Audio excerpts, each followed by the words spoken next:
Tell me not in mournful numbers, life is but an empty dream. For the soul is dead that slumbers, and things are not what they seem. Lives of great men all remind us we can make our lives sublime, and departing leave behind us footprints on the sands of time. Still achieving, still pursuing, learn to labor and to wait. Know how sublime a thing it is to suffer and be strong, for time will teach thee soon the truth.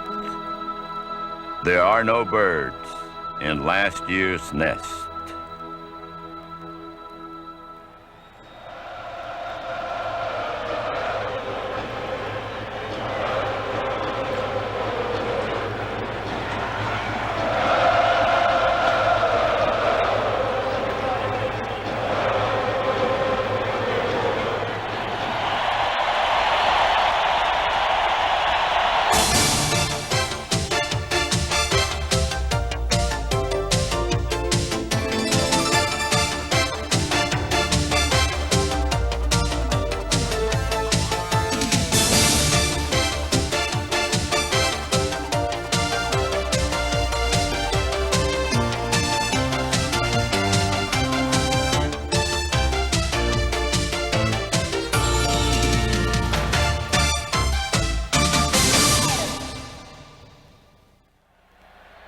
The 1991 World Series featuring the Atlanta Braves and the Minnesota Twins.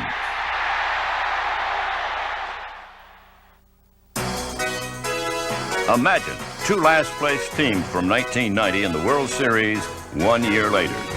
It had never before happened to one team, much less two. But as baseball looked out on the 1991 World Series, there they were, the teams of Bobby Cox and Tom Kelly. Not one, but two Cinderella stories.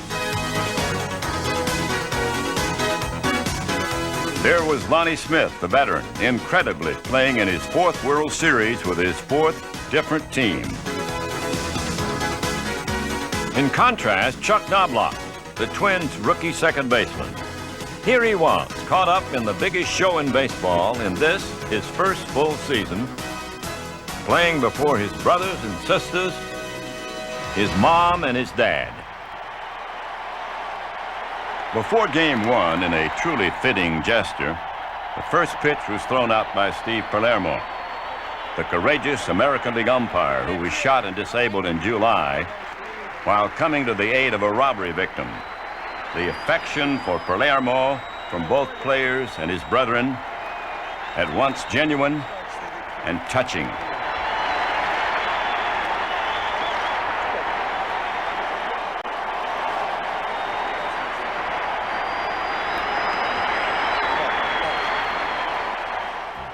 There was more goodwill for the Twins' starting pitcher, Jack Morris, a former Tiger who this season came home to roost. Jack Morris grew up in Highland Park near here, watching Jim Cott, Mudcat Grant, Bob Allison, and Harmon Killebrew play for the Twins, and he dreamed of doing the same. Well, Morris also had a dream first inning in game one. 3 up, 3 down.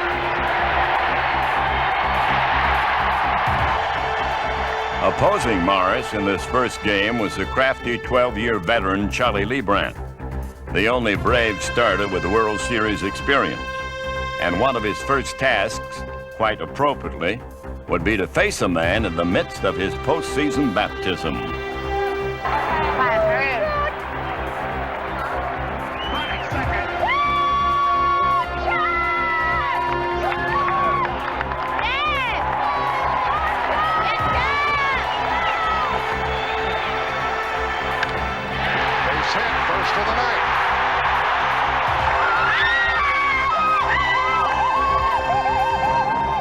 But Chuck's sisters weren't just satisfied with a single. Beautiful, right out there. Steal, Chuck! There goes the runner. A strikeout, and The runner down to second base with 2 out.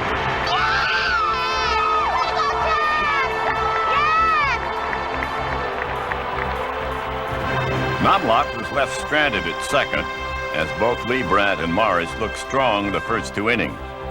But in the third, with 2 men out, Dan Gladden, the Twins left fielder, walked and stole second. And Knobloch got another chance to do his family proud. Dad says he's toughest when he's got 2 strikes on him. Lee Brandt ahead on the count. Knobloch gets a hit. They got to play at the plate. 1-0 Minnesota. And Knobloch is tagged out. It's something that a play that he likes to do, you know, especially with 2 outs. Now, 1 out, I might not have done it, but with 2 outs, you know, if I can get in scoring position right away or make them cut the ball like he did, then that assures us of a run. So, from the Twins' standpoint and from my standpoint, and especially from TK's, that was a good play. He was hoping that I was going to do that. Thanks to Knobloch, the Twins had that all-important first run and threatened to make some more noise in the 5th. Following a double by Kent Hrbek, Scott Leyes lined a single to put runners on the corners with nobody out. In this precarious situation, the Braves' only solace was in knowing that the batter was a light-hitting Greg Gagne. Certainly not a home run threat, and certainly not thinking that way. Don't try to, you know, be a hero or anything. Just try to hit the ball in between first and second. And wasn't really thinking, you know, I want the fastball and just in the break and stuff, but I just reacted to the pitch that was in, and I ended up hitting out of the park. Pretty well hit. This ball is going to go.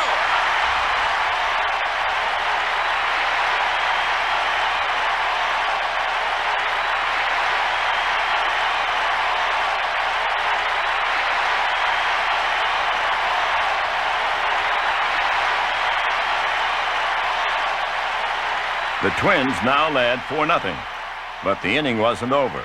And with Jim Clancy now on the mound, they loaded him up. Now we have Gladden at third. Knobloch at second base. Philly Davis at first. And Brian Harper up. Into left field. And Hunter with an excellent play. A late tag by the runner. And he is out to end the inning as Olsen held the ball. So we end up with a 3-run 5th for Minnesota.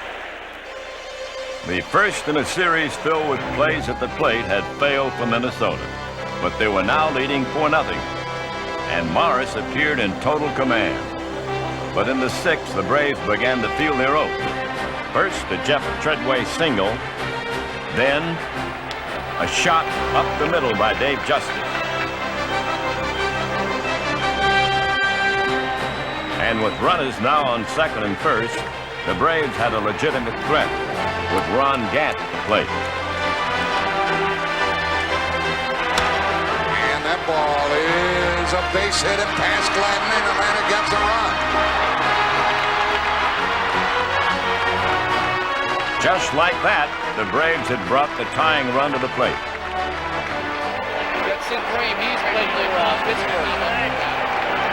Come on, strike him out. Yes. 0 for 2, twice flying to left. We could make it a 1-run game or tie it.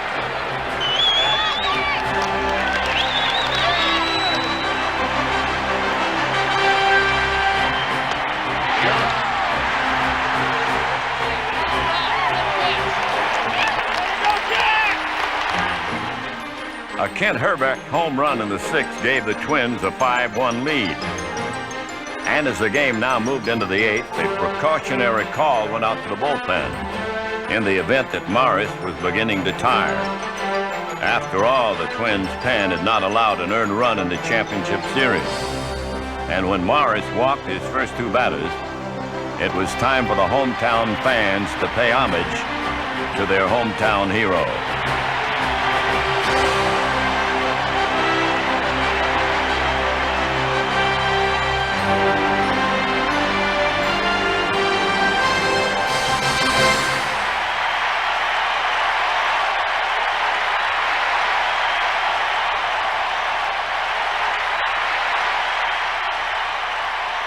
But with 2 men on and nobody out, the Braves still held the cards.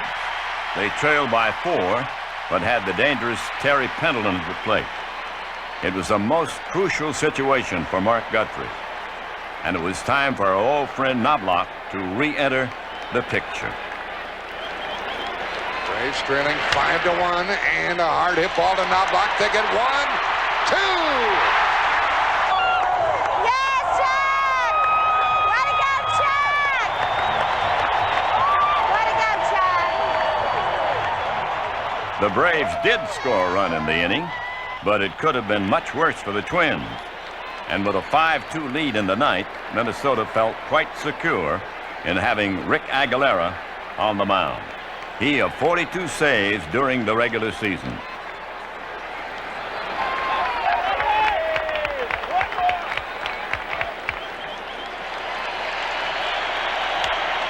That ball into left for Glenn.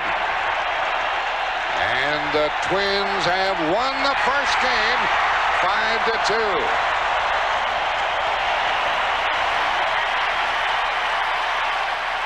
The Twins had gained the edge, thanks in part to a rookie who rose to the occasion in his first World Series game.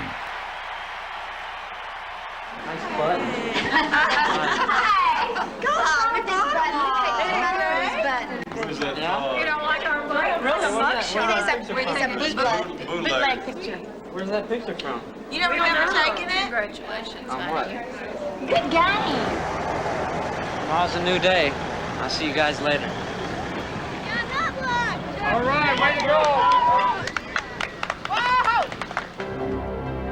A new cast of characters took center stage for Game 2. 16-game winner Kevin Tapani would start for the Twins. And Tom Glavine, one of the 2 20-game winners in the National League, was set to go for the Braves. After Atlanta failed in the top of the first, the Twins were recipients of some injustice in the outfield.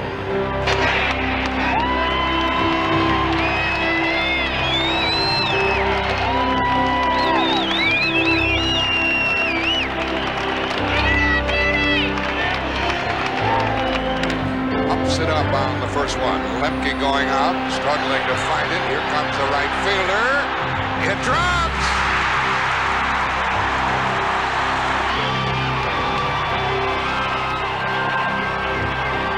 We talked about the roof before this series began, but I do not believe either player had a problem with the roof. I think this is just plain miscommunication. That is David Justice's ball all the way. Braves manager Bobby Cox then saw his pitcher dig an even deeper hole with Knobloch at the plate. 2 on, nobody out. An error and a walk.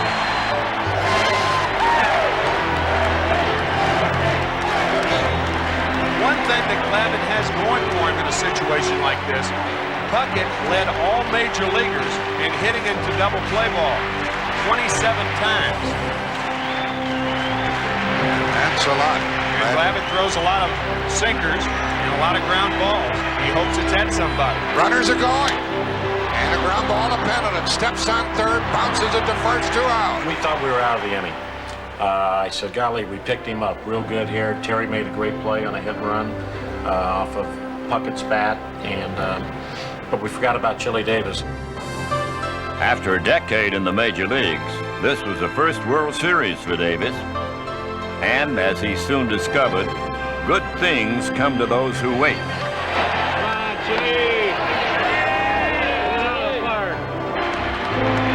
Chili Davis launches one.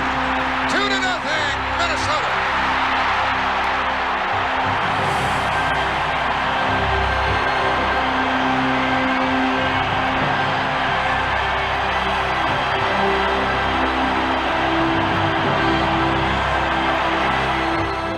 People just went berserk. They knew it was gone. I knew I hit the ball well. I think Glavine knew I hit it well. And when I got to first base and Brian Hunter ran into the fence in left field and the ball went over the fence, it was so loud in there. I never experienced anything like that. And the curtain call was something I'd never experienced before. It was exceptional. I felt chills going through me. it was a beautiful feeling, something you look forward to, you expect in a World Series game.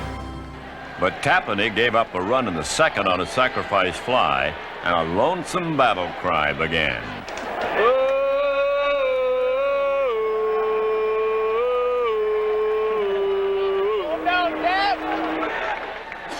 And with one out in the third, Lonnie Smith thought to answer the cry with some action.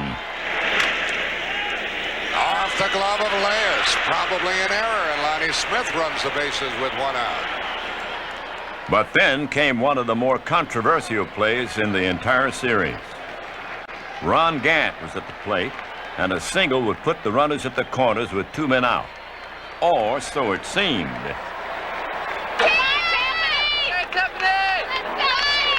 Smith is going.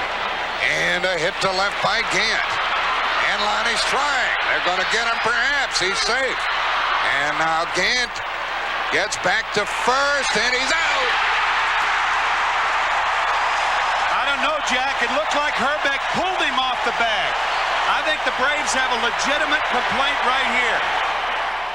That was a close play. He was safe when he got back to the base, and he would have slid, he would have been safe and stayed on the base, and everything would have been fine. But the problem was he didn't slide. He came back in and to first base and ran into me and was falling over, and I kept the tag on him. His momentum carried him off the bag, and I ended up with his leg in my arm, like everybody's talking like I tried to pull him off the bag, but he was just coming off the bag anyway, so I just kind of more or less caught him coming off the bag.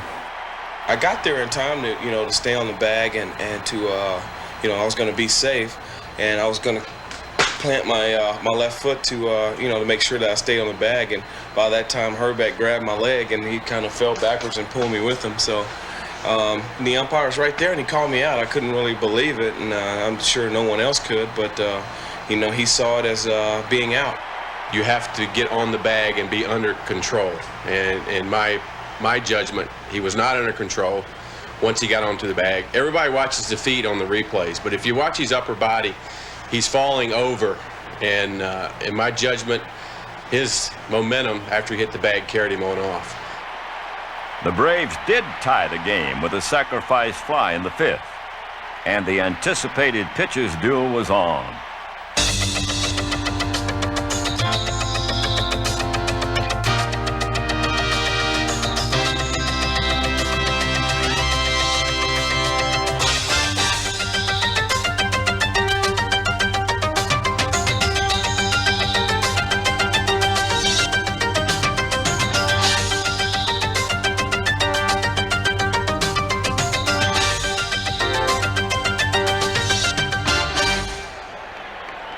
The game remained tied at 2, but in the top of the 8th, Atlanta had an opportunity to take the lead. With runners on first and third and one out, Gant needed only to hit the ball anywhere, but straight up. Pops it up, foul. And there is a play. Now with 2 out, Justice was looking to atone for his first inning faux pas. Come on, Justice! You gotta get it out, buddy! 2 outs! Come on, get it! This is the most noise from this crowd all night. Into left for Gladden. He's right there. Inning's over. What a chance the Braves had, and they let it get away. They've left 5, and we're still tied in the bottom of the 8th. Back to Glavine, who earlier had retired 15 Twins in a row. But now in the 8th, he was facing the pride of Mamaroneck, New York, Scott Leyes. And he corks one into left field. Back at the track is Hunter, and it's gone!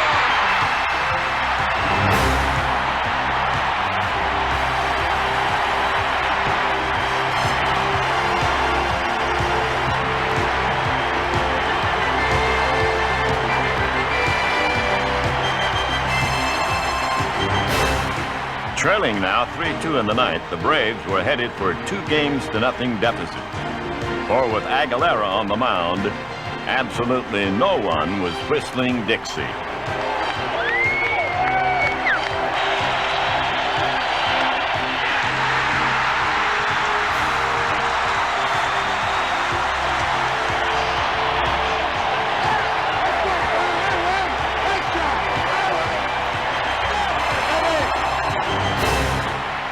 The Twins had swept the first 2 games at home, but the Braves weren't about to concede.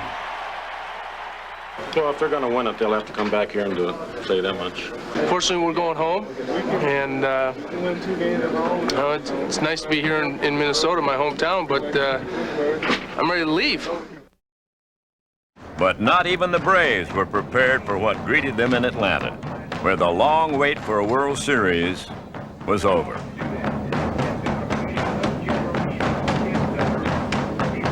Everyone, it seemed, was enraptured by the Braves. It's the Chopping Tour 91. Tomahawk and I'm sure it's fun. The finishing touches were in place and a city overcome with excitement, which, as Game 3 approached, grew deafening.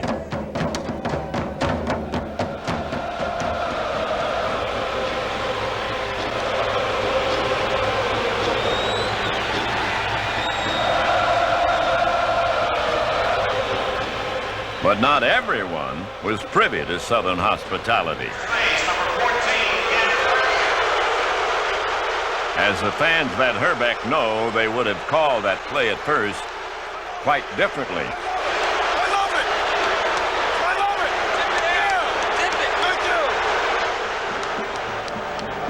But they left no doubt about how they felt toward their Braves, especially their newly crowned savior, Steve Avery.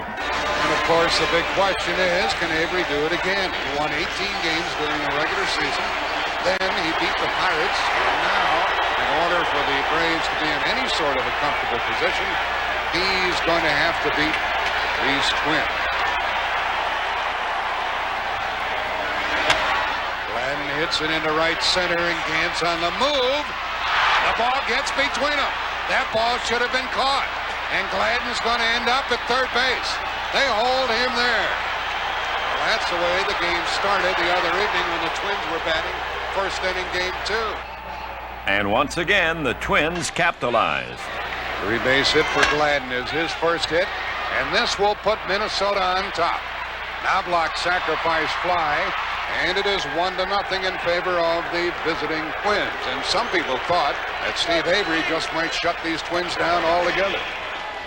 It was the first run in 16 1/3 postseason innings allowed by Avery, but he escaped further damage, and the Braves looked to get even.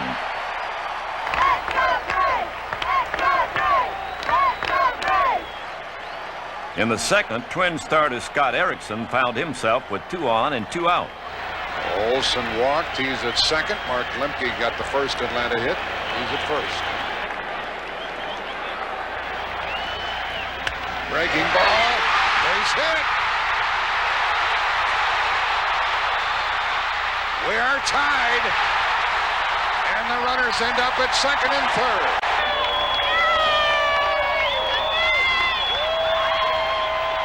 And so it remained tied at 1 apiece into the fourth, when Justice once again got the chance to redeem himself for his first inning miscue and showed that the bat was indeed mightier than the glove.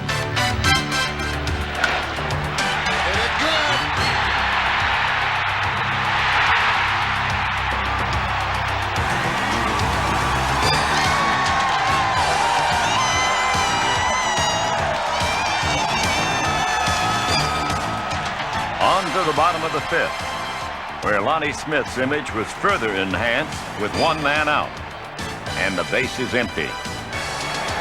All round to the top of the batting order.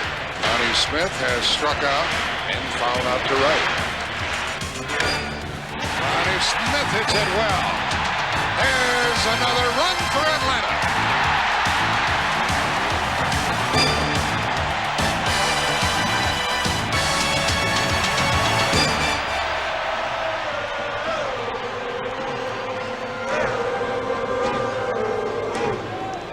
The Braves scored still another run in the inning and held a commanding 4-1 lead into the seventh.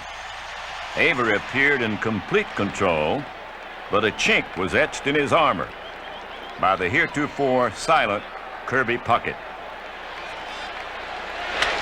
Hit by Puckett, and that one's carrying a long way, and Mitchell can't do anything about that one. And that makes it 4-2, as Puckett gets his first hit of this World Series. And the Twins fans have an opportunity to root here in the 7th inning. And that's the salute from the Metrodome in Minnesota. But back in Atlanta, there was a bit more trepidation as Minnesota began to call on a bevy of pinch hitters to open the 8th.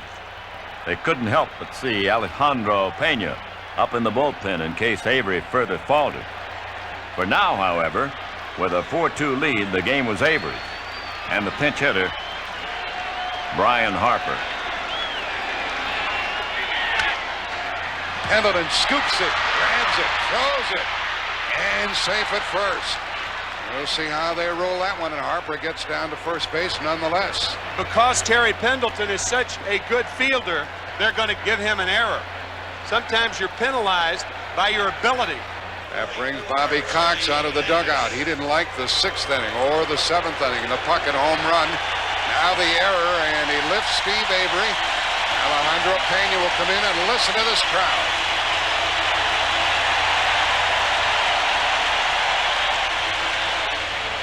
Your attention, please, for Minnesota. 11 for 11 in save opportunities during the season. 3 saves during the NLCS, plus a 2-0 record. And Chili Davis, when they faced each other in the National League, was 3 for 10 against Pena. Burn him, Jalapeno, burn him! Come on! Top of the 8th inning. Tying run at the plate. Into left field. Mitchell back. How far is this going? We are tied on a pinch home run by Chili Davis. An error and a home run and a 4-4 game. Jalapeno, you'll be burning us out! But the danger hadn't passed, for with just 1 out, the Twins put runners on the corner. But Olson staved off further damage with a scoop. Okay, Pena, smoking now, man. Let's go. Let's go, Pena. In the dirt, and Olson saved a run. Lucky Greg Olson's good. That was a great catch, wasn't it? Yeah! What'll it be? Will Puckett snap the tie? Can Pena get the strikeout or the double play? Got him! Big strikeout, 2 out.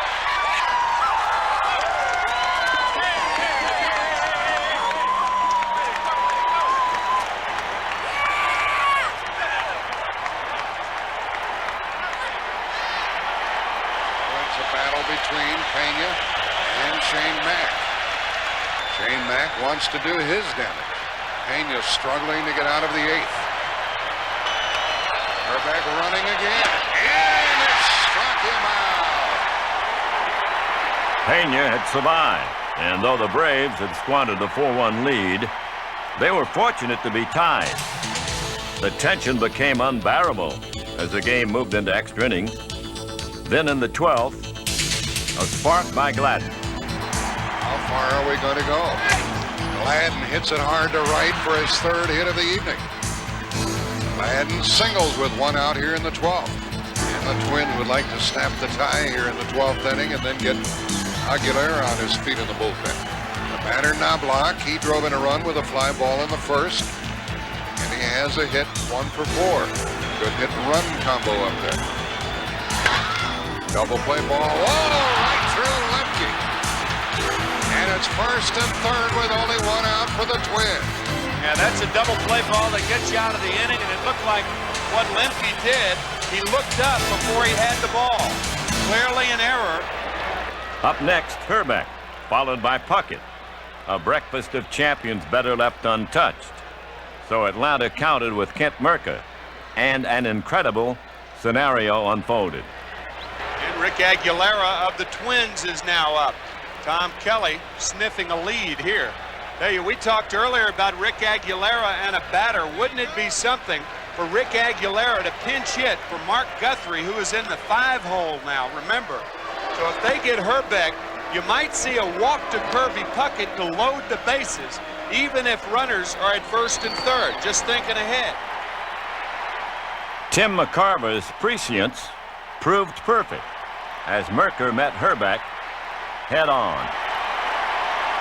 First and third, the runner going again. Strike three called, and Knobloch steals second. And that set up a World Series first since the designated hitter debuted in 1973. A shining pinch hit moment for a pitcher at the plate. Puckett is up, and Tim McCarver is right smack on the money with regard to what's going to happen. And Aguilera is going to be the pinch hitter. What about this? Now, you know, this is unbelievable. Top of the 12th, the bases were loaded, 2 men out, and a pretty good hitting pitcher at the plate. Here comes Aguilera. This pitcher has a .203 lifetime batting average. A single, an error, and a walk have loaded them up. Braves should have been out of the inning long ago. Aguilera hits it into center field for Gant. We're still tied.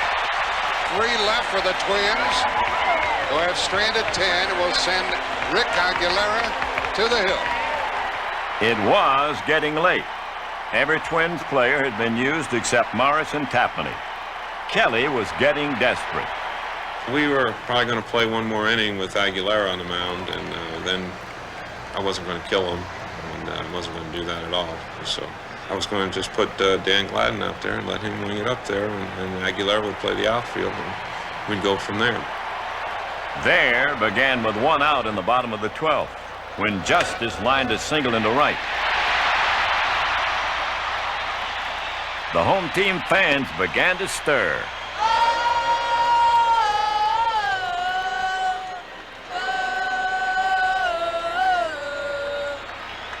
Cox, too, was running out of options and elected to play it aggressive. 7th pitcher of the night for the Twins is out on the hill. Runner going. Ball 1 and a stolen base, and the winning run's in scoring position. After Olson walked, Lemke, who was almost the GOAT with his error in the top of the inning, came to the plate defiant, determined to make amends. Lemke hits it into left field. Here comes Justice. Save! And Atlanta wins it.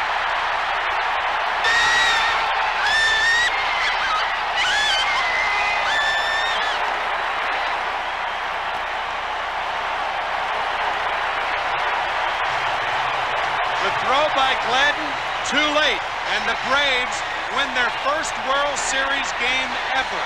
The little men have become the big men in this series.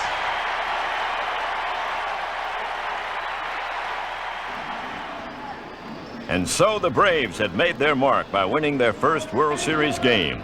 And a southern city so used to an early winter found itself in the throes of hysteria.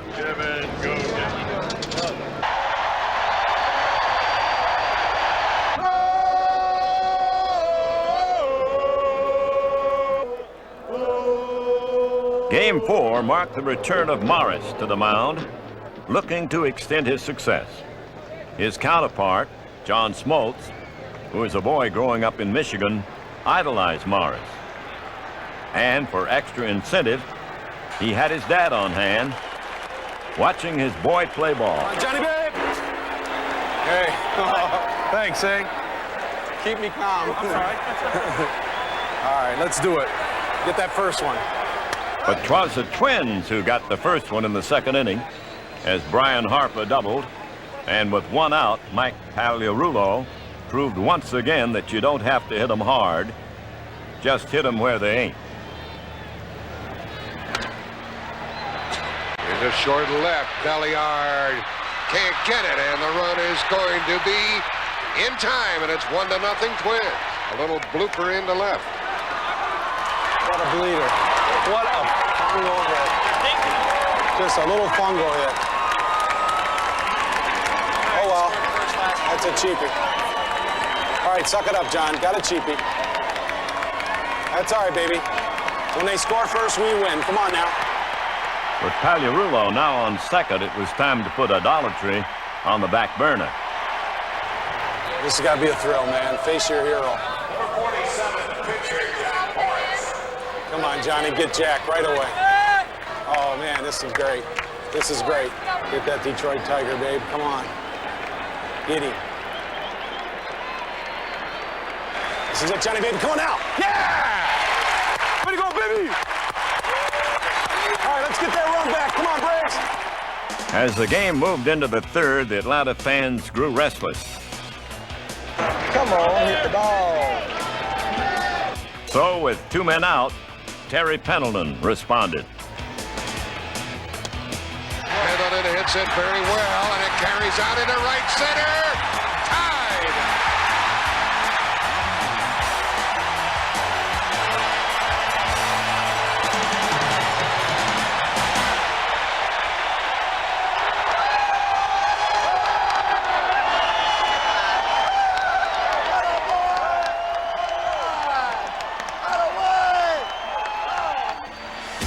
But in the top of the fourth, Minnesota mustered a rally of sorts, putting runners on the corners with 1 out.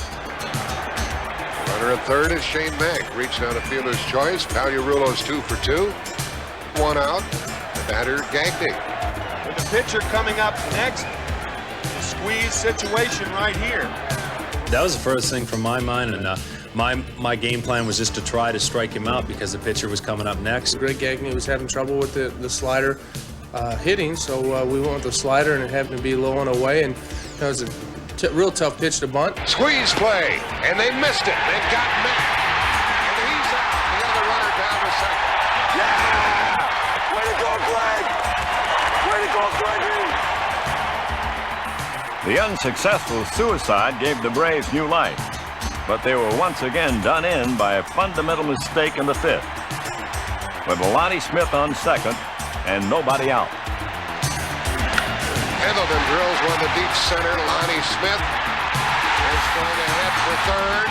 Nobody out. They're sending him home. A late throw by Knobloch and out. Harper held the ball. Pendleton ends up at third. That was a terrible base running play by Lonnie Smith. You don't tag up on a ball hit deep over the outfielder's head. You go a third of the way. Well, my first instinct was to go a third of the way to halfway, just in case the ball fell in. I took a look at the ball as well as Kirby Puckett, the center fielder, and it appeared that he was going to catch the ball. It looked like Puck was going to catch the ball, and I'm sure that's what Lonnie Smith thought, that he was going to catch the ball, so he went back to tag up, which is a good base running play to get to third base with 1 out, but all of a sudden the ball just kind of took off and went over Puck's head. And once I saw that he didn't catch it, I tried to turn on whatever speed I had left and had hopes of scoring on the play. I knew it was going to be close. I was concentrating, trying to get the ball, and as soon as I got the ball into my glove and also in my bare hand and to hold onto it real tight, I looked up and Lonnie Smith was right in my face. So I knew I had no shot at going under him, and there was no chance of going around him. So my only recourse was to try to go through him. He just nailed me. I mean, it was just a perfect hit. I don't particularly like to see that type of play, only when it's absolutely necessary. When the dust had settled, Pendleton was on third, but the Braves ran into Harper once again. Here comes the runner trying to score. He is out. Pendleton is tagged out on another great play by Brian Harper. What are we doing? That ball was not anywhere.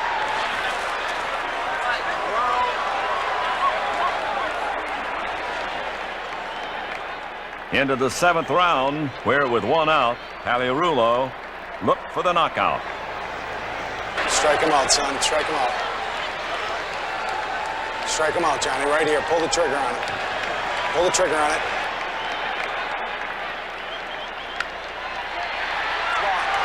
It's out of here. Knew it. Tough pitch, son. You had him too, baby. Just suck it up now. Suck it up. Walk off. We got it. We're going to come back.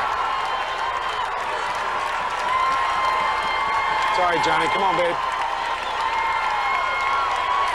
Dig deep, baby. Dig deep.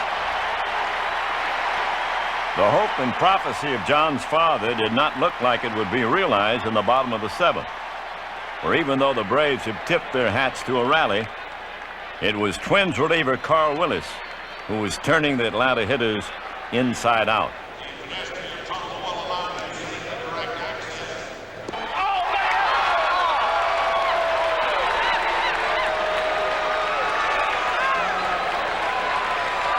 can do it. 2 outs. We can do it. Come back. Left fielder, Lonnie Smith. Come on, Lonnie!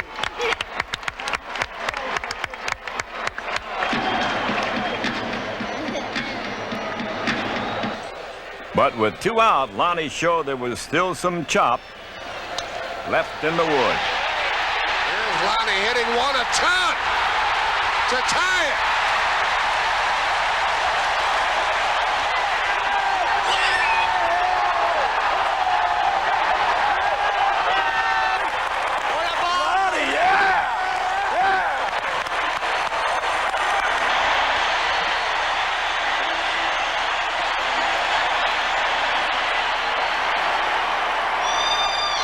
The sheer beauty of baseball was almost overwhelming. Game 4, the World Series. Game tied 2-2. A rally would cap the night off quite nicely for the Braves. But Guthrie had already retired Olson. It was up to Lemke once again to provide the heroics. Stepping into the box, I was thinking about getting on base. First pitch he threw me, I swung at, and it was a good pitch to hit. Deep into left center field. That's being chased at the wall. And up again. He's going to end up at third with 1 out. I said, I'm going to take a chance here and I'm going to make them throw me out, you know, and those are the type of things you got to do. I think sometimes you got to let it go and play aggressive, and I felt in that situation, you know, I'll try to capitalize on something.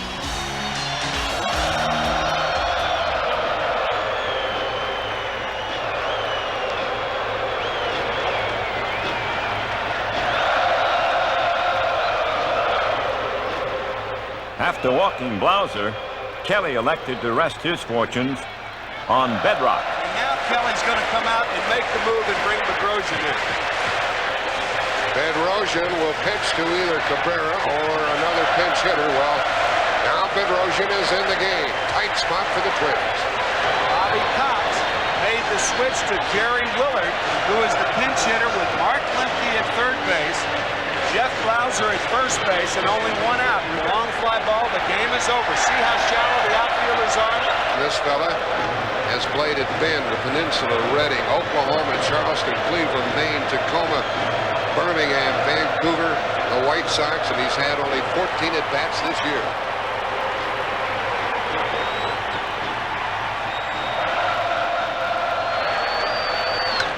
That's going to be a winner for Atlanta.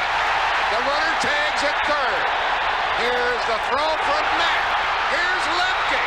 He is out. Safe. They called it safe.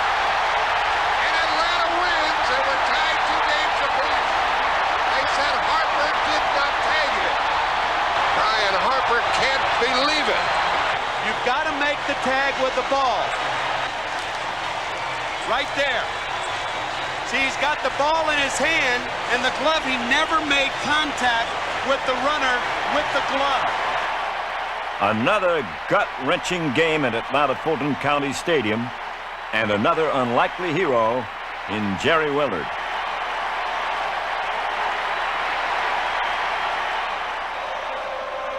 You couldn't blame the fans for being a bit off-kilter as the final game in Atlanta got underway.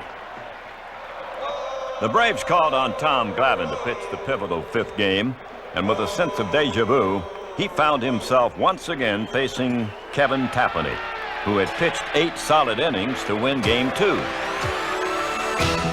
In the early going of this game, Tapani and Glavine once again dominated. But in the bottom of the 4th, Gant broke through Tapani's veneer and set the stage for some Southern justice.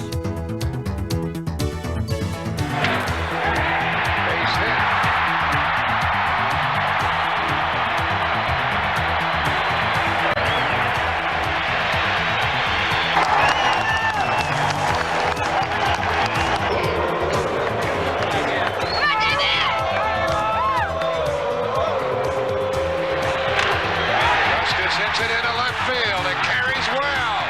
And it is gone.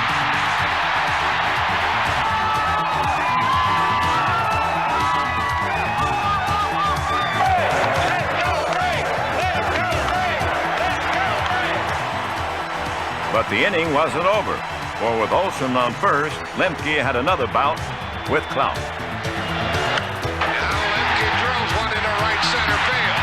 Did he do it? Off the wall. The run will score. Lemke going for third. He makes it.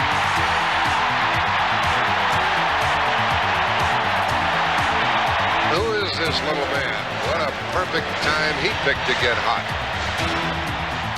Kelly's heroes were being done in by the Mighty Mites. There's a base hit in the left by Belliard.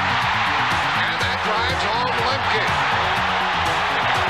Double for Raphael, and it's 4-0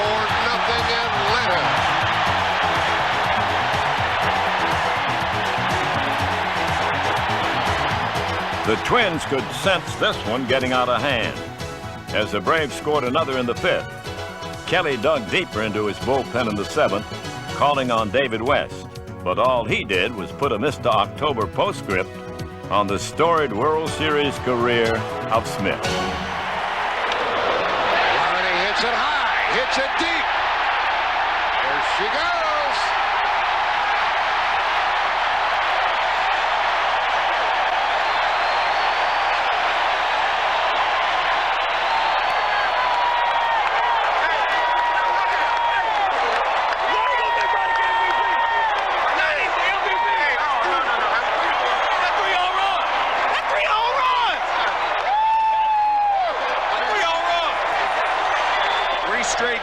That's the first since Reggie Jackson did it back in 1977. Lonnie's third straight home run game spurred the Braves to break out the bats. Another hit. Canada will score. Gant to third. 7-3. In for the play at the plate and a hit by Hunter. And another run for Atlanta. 8-3.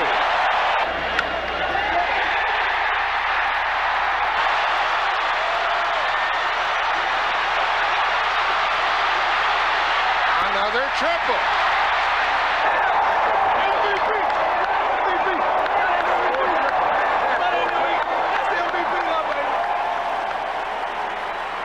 Lemke's second triple of the game and his third in the series turned even the neon lights out on the Twins. And as the only blowout of the series drew to a close, Atlanta got what it wanted, a sweep dream that came true.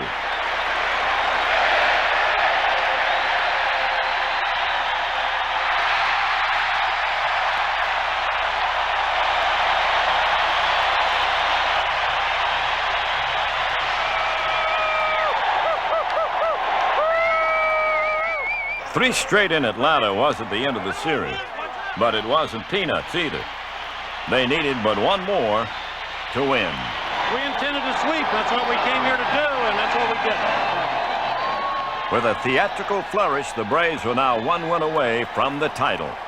But they had to return to the Dome, where the Twins were simply perfect. The Homer Hankies were out in force for Game 6, and the revitalized Twins were out to stop the Braves' momentum.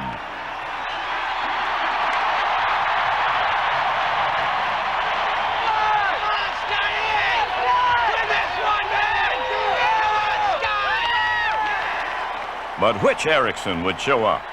The 20-game winner during the regular season, or the somewhat shaky postseason pitcher? And what about Avery? Would he start another scoreless streak? Or was he ready to wilt from the pressure in the inning? Well, in the bottom of the first, Knobloch offered up an indication. Base hit for Knobloch.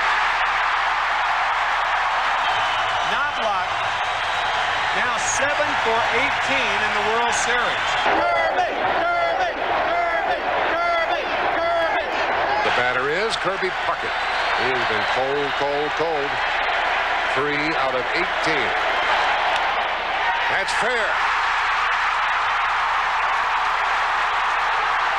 He's going to score. Puckett for third.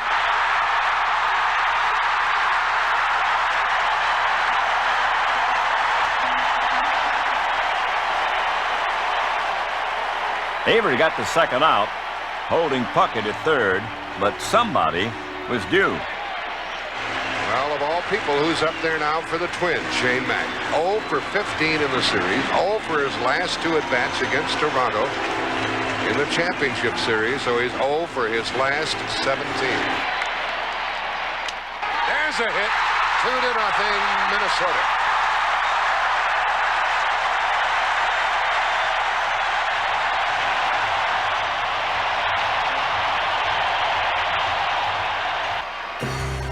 The Twins carried that 2-0 lead into the third, where with one man on, their defense painted one of those memorable World Series pictures that stand the test of time. He corks it to left center and chased by Puckett.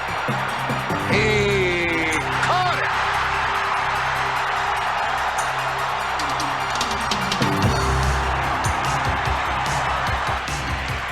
Brilliant play by Kirby Puckett. Watch him time the jump. But though Kirby was brilliant, the Braves were resilient. And in the top of the fifth, they sought to come back. Rafael Belliard opened with a single. And with Lonnie Smith at the plate, the Twins made a rare mistake. Double play ball, maybe. Yep. Only one as Knobloch couldn't get the ball out of the glove. A smattering of Braves fans then urged Pendleton to make the Twins pay.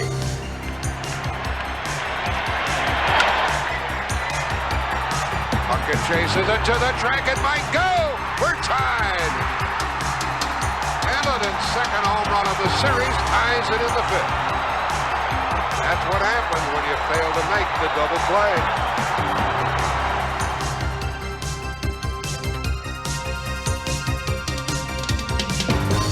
The scale for Pendleton was measured in feet, but the scale for Justice in inches. Here's a smash by Justice. Are the Braves going to take the lead? Foul. Everybody off the Atlanta bench. Justice thought it was a home run, and the right field umpire made the call. No doubt it was far enough. Oh, yeah. And it was a tough call for Rick Reed, the right field umpire.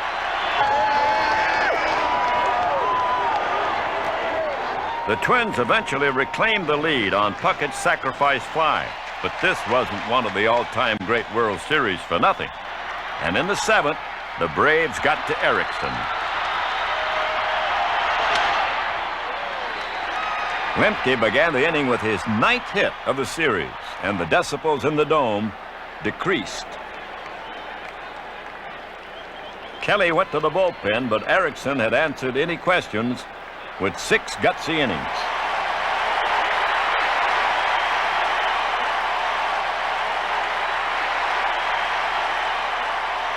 Now it was Guthrie's turn to stem the tide, but a wild pitch and a walk had opened up a can of worms. Single and a walk in the inning. Lemke down at second. Lonnie Smith at first. 1 out. 1-run lead for the Twins in the 7th, and Pendleton, who's had 2 hits, is up.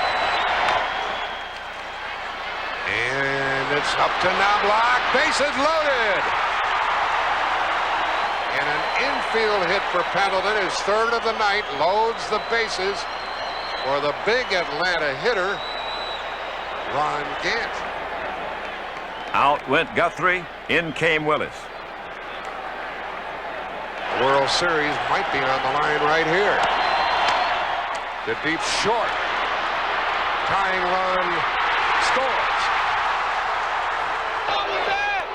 That was 2 out. Come on. Lemke crosses the plate to make it 3-3. Now 2 were out, but a runner stood ominously on third. It was indeed hanky biting time as Justice sought to give Atlanta the lead.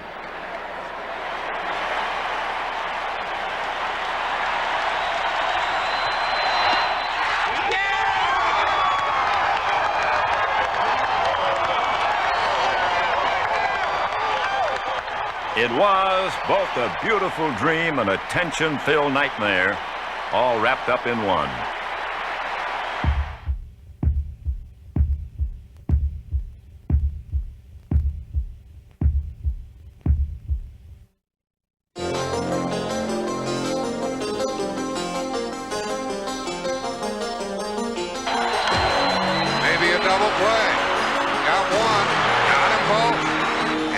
7, we're tied 3-3.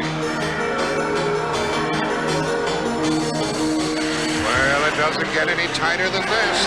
3-3 into the bottom of the 8th inning. Hunter sends us into the 9th inning, still tied 3 apiece.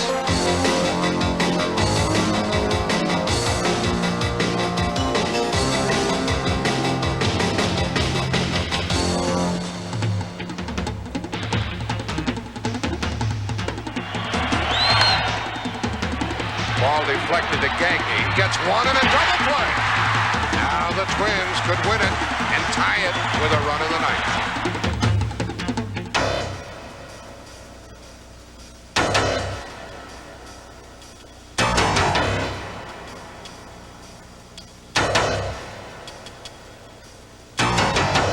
Harper to short to Blauser. He got him, and we go into the 10th inning.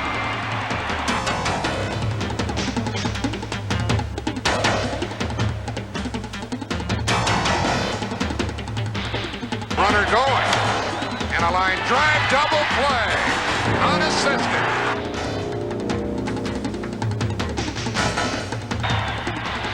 Blauser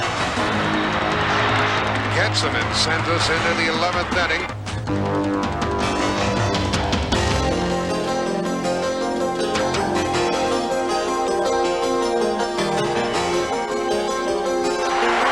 And again, Minnesota can win Game 6 with a little run. Here's the new pitcher for Atlanta, Charlie Lee Brandt. This is his 2nd year with the Braves, and this is his first relief appearance. One of the big guys for the Twins leads it off in the 11th. Kirby Puckett, he's had a single, a triple, stolen base, run batted in, run scored. He'll be followed by Davis and then Mack. Into deep left center from Mitchell, and we'll see you tomorrow night.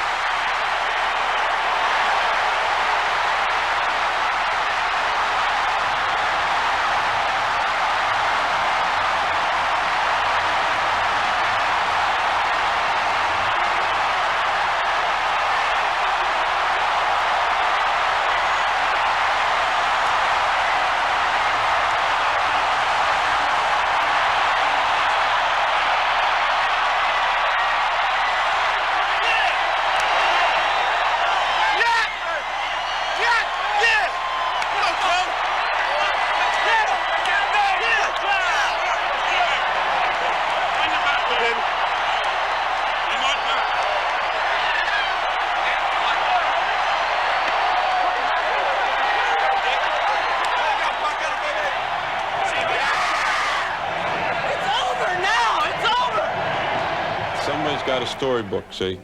There's a book, and it's on page chapter 6 is over, and now you turn to chapter 7.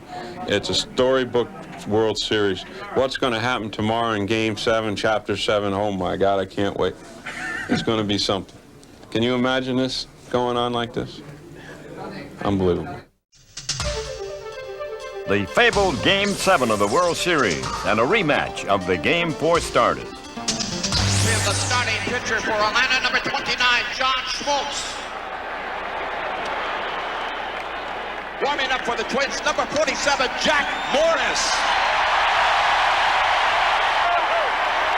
The recognition that this was one of the truly great World Series was not lost on the players, who acknowledged from the start that everyone had won.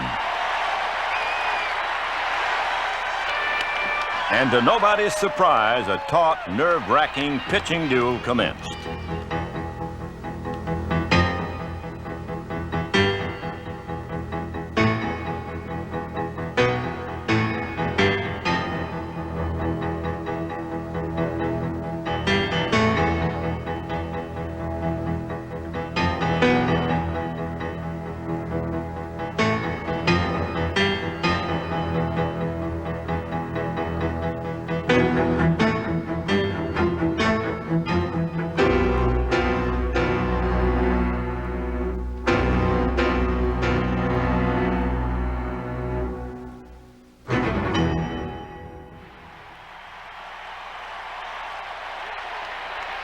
The scoreboard remained barren as the game moved into the fifth. But against Morris, the Braves fired the first shot, starting with the hero of games 3 and 4, Mark Lemke.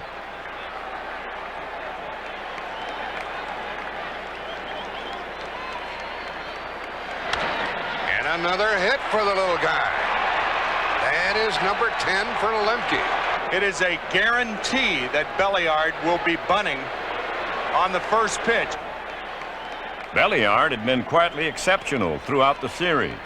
And in a game like this, one run could make all the difference.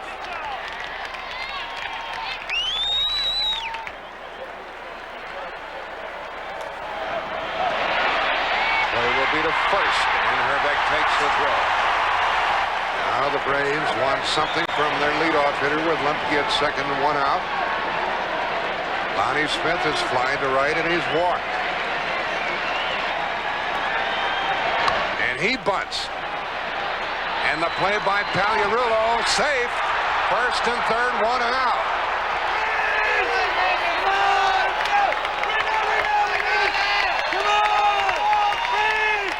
So Lonnie Smith says to Terry Pendleton, you do it. Of course, it's easier for Pendleton to do it because now there's a runner at third and still only 1 out.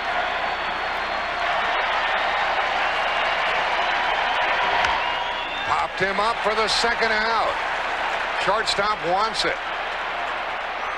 And has it 2 out. So Pendleton leaves them.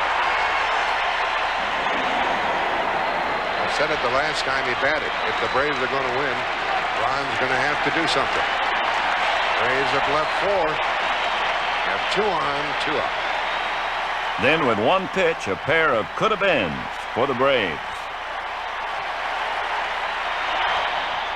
In the dirt, blocked, the runner halfway, and he is safe. He got back.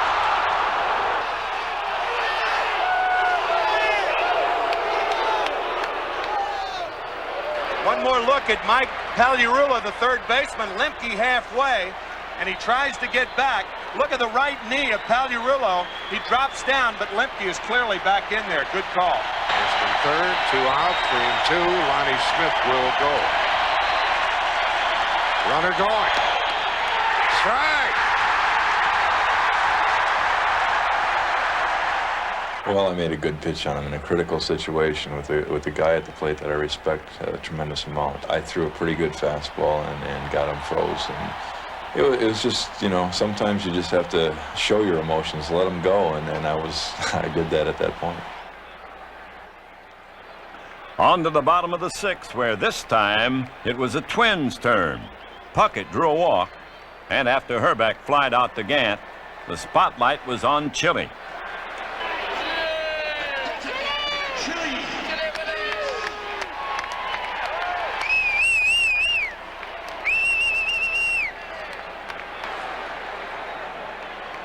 With the veteran at the plate, a lot of bad things could happen to Atlanta, but so could one good thing.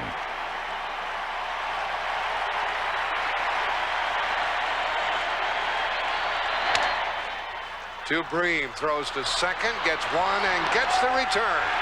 Folks, this game is going to be decided late. And so the stage was set for the incredible 8th inning of the 7th game, perhaps the most nail-biting complete inning in the history of the World Series.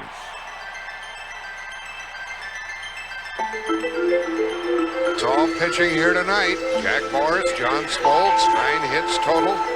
The longest scoreless start of a 7th game in a World Series. Jack Morris takes it into the 8th, faces the top of the order. Lonnie Smith, Terry Pendleton, and Ron Gant.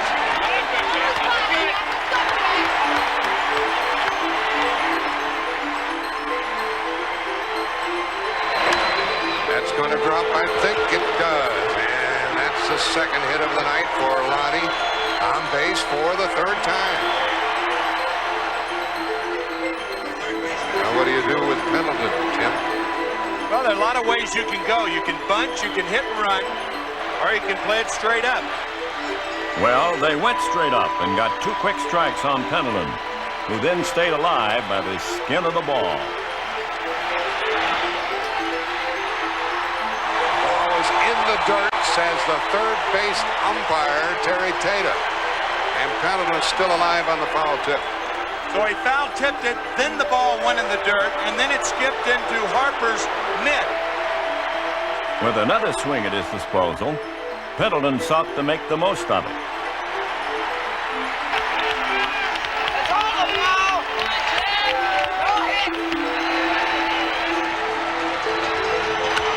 Pendleton into left center field. That ball is down, and a bad, well, it's off the wall. Lonnie Smith is held up at third, and he didn't do very good base running. Well, that's what we were told, but it's possible that Smith simply lost the ball. It was a hit and run, or maybe he fell for the decoy by Knobloch and Gagne at second. The fact was, he didn't get thrown out at home. And with runners on second and third with nobody out, you had to think that somebody, anybody, would get him across the plate.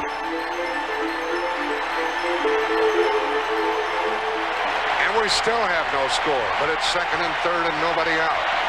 The infield comes in now as Ron Gant comes up.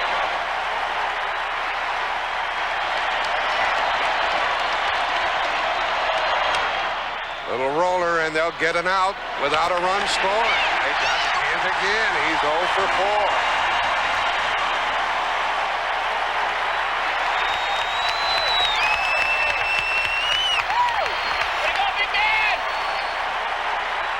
With one out now, Morris had to be wondering if Kelly was going to leave him in the game. At first, Brian Harper came to the mound, and I looked at Brian and said, "He can't be taking me out right now, can he?" He says, no, I don't think so. And when TK came out, he smiled, which he's done several times when he's taken me out. And I just stood there like, I'm going to kill you if you take me out. And all he did was come up to me and say, I think we should walk this guy. He says, what do you think? I said, you're the boss. Well, the boss called the shot and elected to put Justice on first and pitch to a man with but 3 hits in the series, Sid Bream.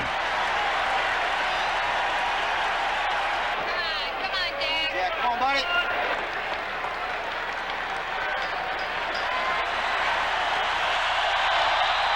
And the play is to home. Out there. Out there.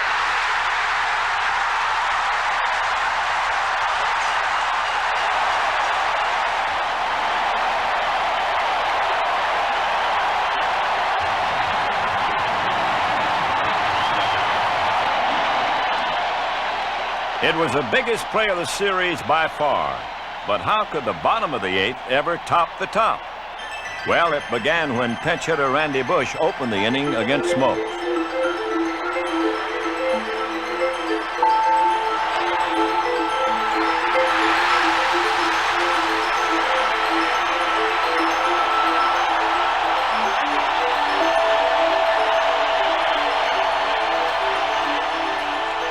Bush had done his job, and now Al Newman came on to run.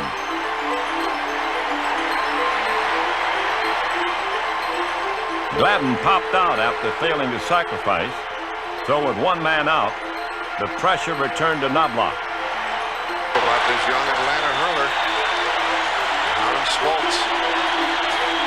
Runner going, base hit. First and third, one out. And who's up? Puckett.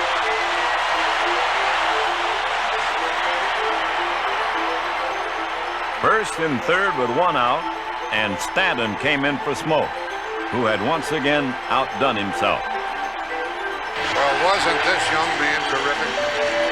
Took the game scoreless into the 8th inning, pitched 7 1/3, no runs, 6 hits, struck out 4, hit 1, walked 1. And gives way to Mike Stanton. The Braves wanted nothing to do with Puckett.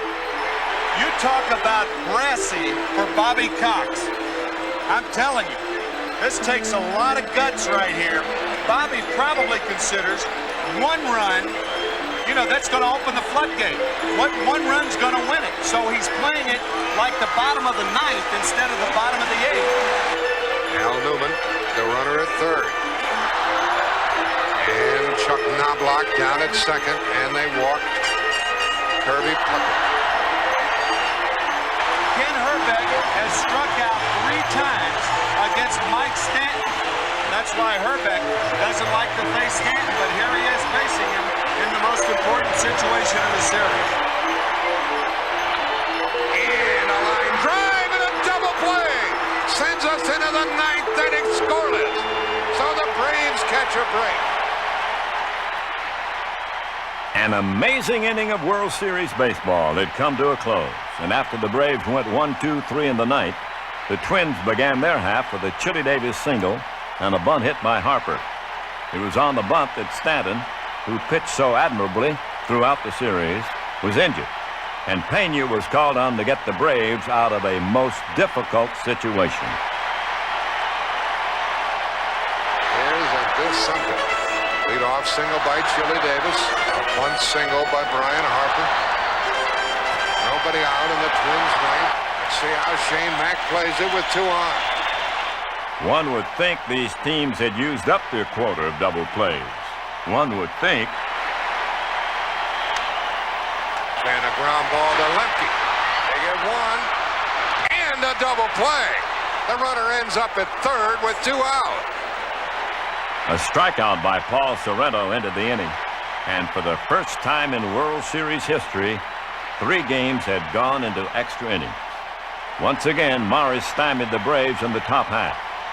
The bottom half commenced.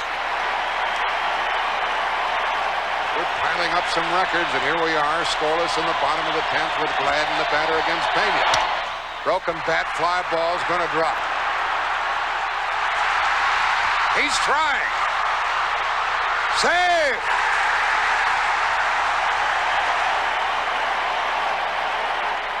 A broken bat looper and a decision by Gladden right out of the box had put him on second. Now the strategy was to get him to third. What followed was perhaps the most underrated play of the series, performed to perfection by Knobloch, the rookie.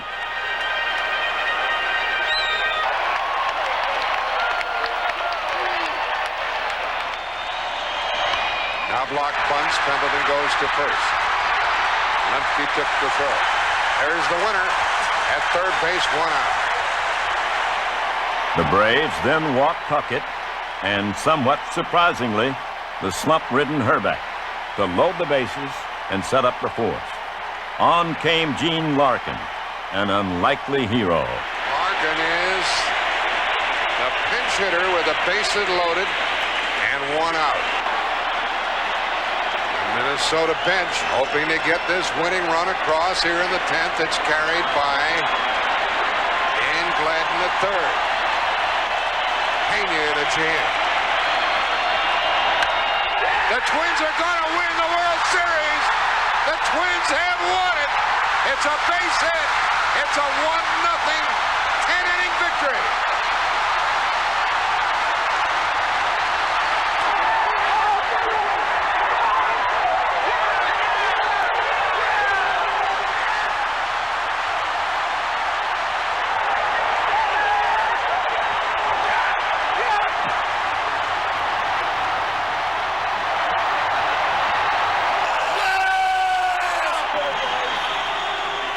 For Morris, the Most Valuable Player award, and richly deserved. For both the Minnesota Twins and the Atlanta Braves, the end to a glorious 1-year journey from last place to a World Series that was simply the best. We knew it was 1 in a million. It was such a long shot, but somehow we got here together, and who knows what will happen. Anything can happen. Anything can happen. Anything. If we keep getting better, and we keep on believing, when you put your heart in it, it can take you anywhere. Who's to say that we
Ball.